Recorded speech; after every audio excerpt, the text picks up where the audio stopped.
I want you to think about the last time you felt 100%.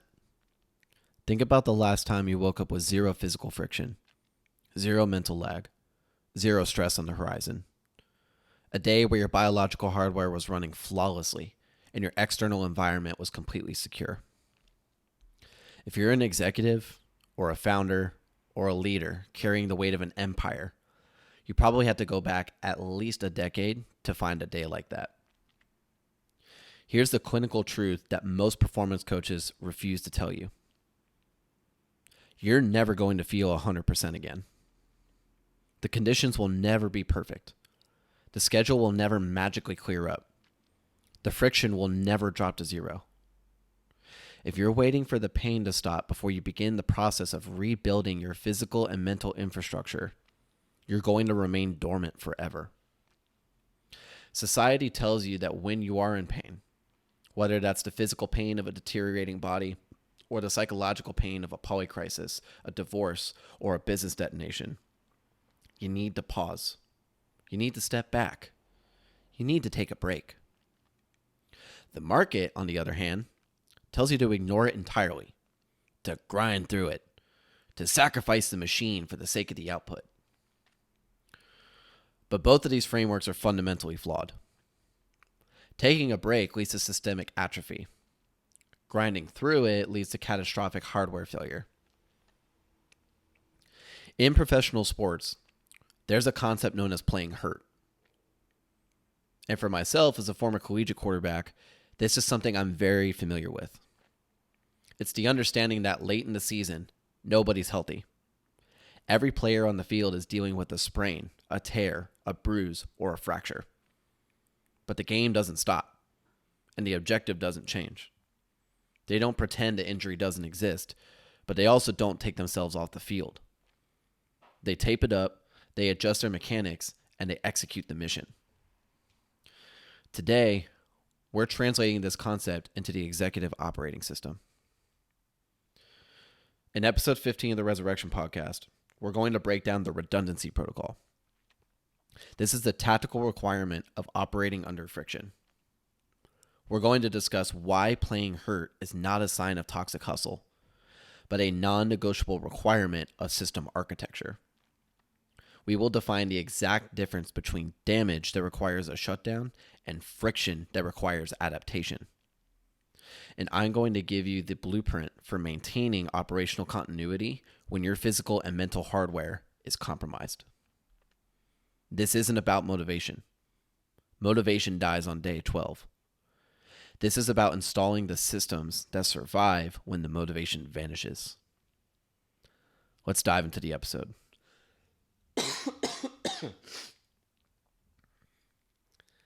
If any of that got caught on the mic, you may have just heard me coughing. That's part of my inspiration for recording this episode today. I recently came back from a wonderful trip to Colorado for a weekend, and as soon as I landed, I could feel something was a little bit off. I could feel that my own operating system was compromised in one way or another. And thinking about that, my commitment to keep showing up and be consistent with all of you who listen to this, as well as remembering how often I literally played physically hurt while playing football, I wanted to talk about this and show up for you, despite the fact that my voice and my lungs are nowhere near 100%. So this episode is me playing hurt in real time and in action. So with that out of the way, let's start by diagnosing the error in how most high performers view recovery. I speak with executives every week who are 30 pounds overweight, or sleeping 4 hours a night, or relying on caffeine to simply function, or sometimes, honestly, all the above. They're the definition of a high-functioning wreck. They're winning at work, but their biological infrastructure is quietly failing. When we map out the 90-day protocol to reactivate their dormant power, I inevitably hear the same objection. It usually sounds something like this. Akusio, listen, I'm dealing with a massive acquisition right now. As you can imagine, my stress is through the roof. My lower back is killing me, but I just don't have the time to start training and changing my nutrition. Let me just get through this quarter, let things calm down a little bit, and when I'm feeling better, I'll start the protocol. This is what I call the civilian error. It's the belief that you must be in a state of operational comfort to initiate a physical upgrade. It's the lie you tell yourself that when things slow down, you'll suddenly have the energy to fix the machine. I've been a high-achieving founder for over 10 years, and I can confidently tell you that things are never going to slow down. You are just going to slow down faster. If you wait for the pain, the stress, and the friction to clear before you take action, you're handing over control of your biology to external circumstances. In systems engineering, there's a concept known as graceful degradation. When a highly complex system, like a server network or an aircraft, takes a hit, it doesn't simply shut down. Using that server as an example, if it experiences a localized failure, it doesn't crash the entire network. The system is designed to gracefully degrade. And that means that it drops the non-essential functions. It reroutes power. It slows down the processing speed. But it keeps the core application online. That is what playing hurt means for the executive. Playing hurt isn't about pretending the pain isn't there. It's not about forcing a square peg into a round hole when your body is screaming at you. Playing hurt is the deliberate execution of graceful degradation. It's the choice to say, my system is currently compromised, like mine is right now. Couldn't have timed that any better. I'm dealing with the psychological fallout of a divorce, or the physical friction of being out of shape and chronically fatigued. I can't operate at my peak output, but I will not shut down the server. You drop the non-essentials. You reroute the power. But the core protocol remains active. If your knee hurts, you don't stop training. You stop running and you start swimming instead. If your business is detonating and you're working 18-hour days to save it, you don't abandon your nutrition. You simplify it. You switch to a baseline automated fuel protocol that requires zero decision-making bandwidth. You keep the machine running, even if it is running at only 30% capacity. Because 30% maintains the infrastructure. 0% capacity will destroy it.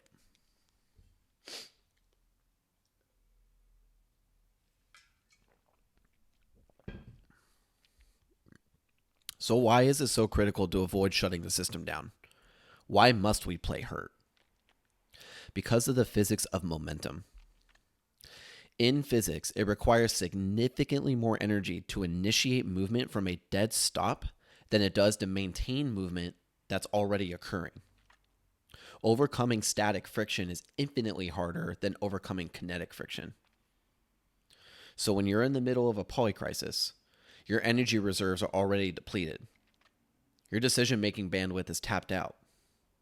If you choose to take a break from your physical standards, if you stop training, or if you let your sleep architecture collapse, or if you surrender your diet to convenience, you're bringing your momentum to that dead stop.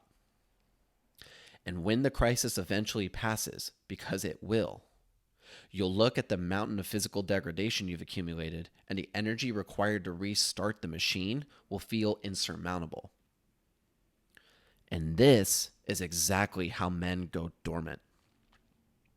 They don't wake up one morning and just decide to gain 40 pounds and lose their edge, right? They encounter a period of intense stress, a lawsuit, a bad quarter, a personal tragedy. And they decide to pause their physical maintenance to focus on the crisis. They sit down, literally. And once they sit down, the dormancy takes over. The weeks turn into months. The months turn into years. And suddenly, or what it appears to be suddenly, they catch the reflection in a hotel bathroom mirror and don't recognize the body looking back at them. Playing hurt is the mechanism that prevents dormancy.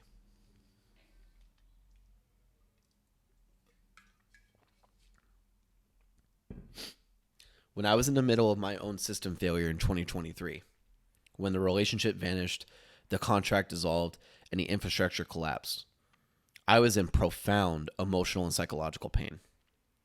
My system was flashing red across every dashboard. If I had waited until I felt better to execute my physical protocols, I would still be on that floor today. I had to play hurt. I had to acknowledge that the engine was damaged, but I refused to turn off the ignition. And I want to be very clear about what playing hurt looked like for me in that moment. It wasn't glamorous. It wasn't a montage of me crushing heavy weight while screaming motivational quotes like a Rocky movie. It was quiet, methodical, and often miserable. It was waking up, feeling the immense weight of the system failure, and choosing to execute a heavily degraded but active protocol. It was the execution of the unbreakable promise. And if you're a $500,000 a year VP of operations, you understand that when supply chains break down, you don't close the factory. You find a secondary supplier. You shrink the output, but you keep the line moving. Your body is the exact same way. When a motivation supply chain breaks down, you shrink the output, but you keep the line moving. You make the micro commitment.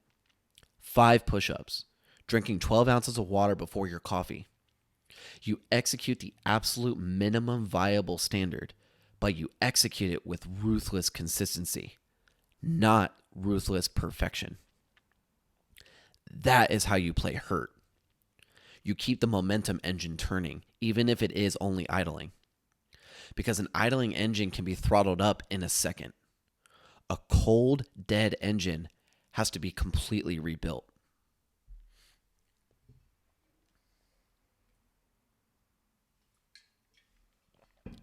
Now, we must address a critical distinction. If we're going to adopt the protocol of playing hurt, we must have the clinical precision to know the difference between friction and damage. Because if you get this wrong, this will destroy the machine. Damage is the structural failure that requires immediate intervention and cessation of activity. For example, if an athlete tears an ACL, he doesn't play on it. That's damage. If an executive is experiencing chest pains, shortness of breath, and numbness in his left arm, he does not, or better fucking not, go to the gym to sweat it out. He goes to the hospital. If your blood work shows your A1C is 7.2 and your liver enzymes are through the roof, that is biological damage that requires a medical and systemic intervention.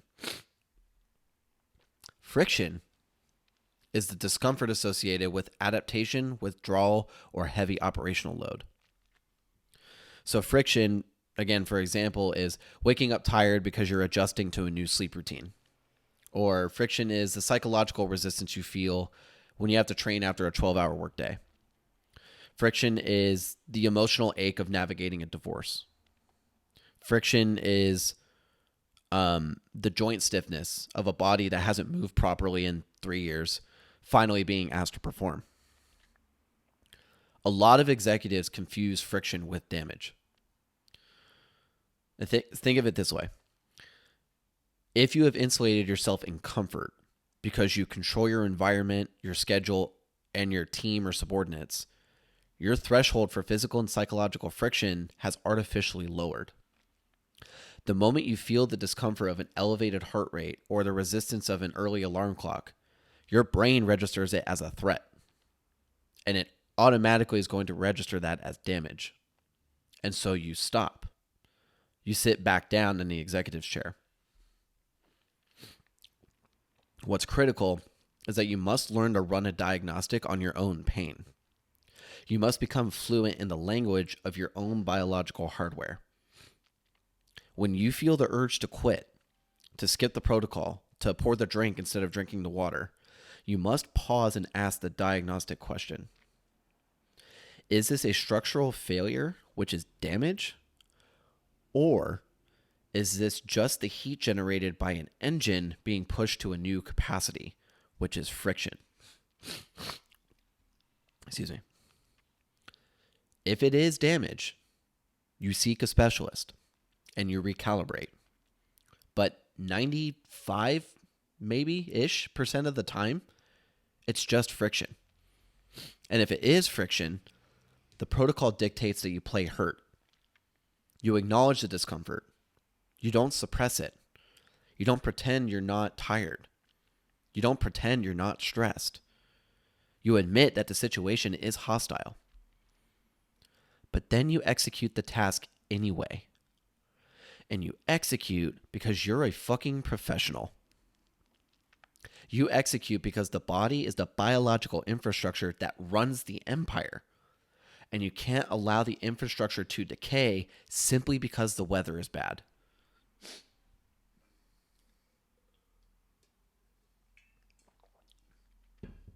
Now we have some congestion kicking in, so that's super fun to deal with while working on getting through the rest of this. If you hear the sniffling, I'm sorry. Doing the best I can. To successfully operate under friction, we must reactivate a concept I discussed in a previous briefing on my YouTube channel that I'm planning on recording a podcast episode on soon, and that's compartmentalization. When you're playing hurt, the pain, whether physical or psychological, is constantly trying to flood the system. It's trying to overwhelm your RAM and crash your processing power. You cannot let the pain dictate the action. When the alarm goes off at 5 a.m.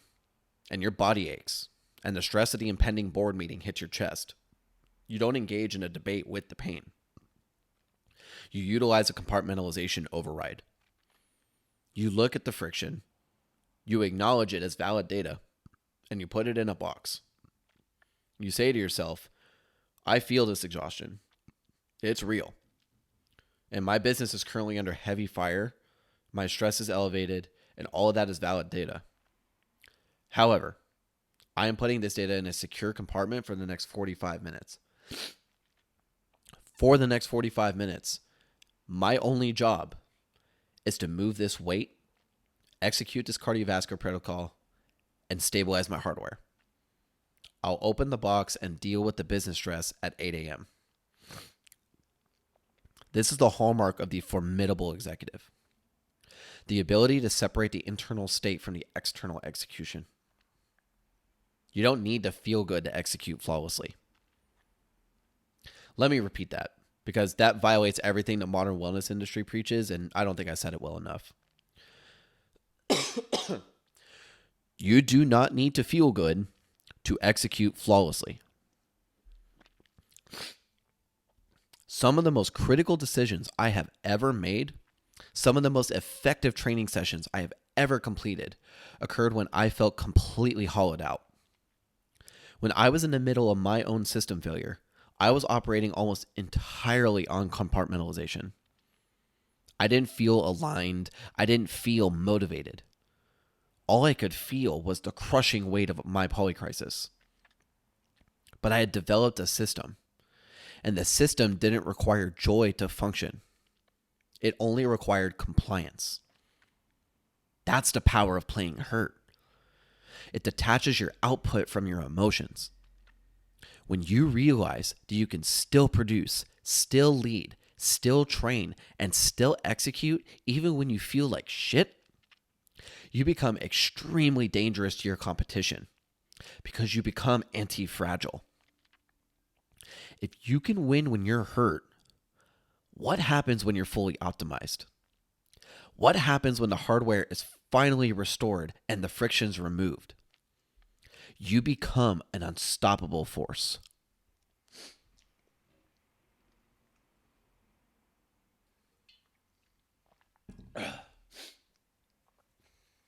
Apologies again. There is a... Jesus Christ. Let's try that again.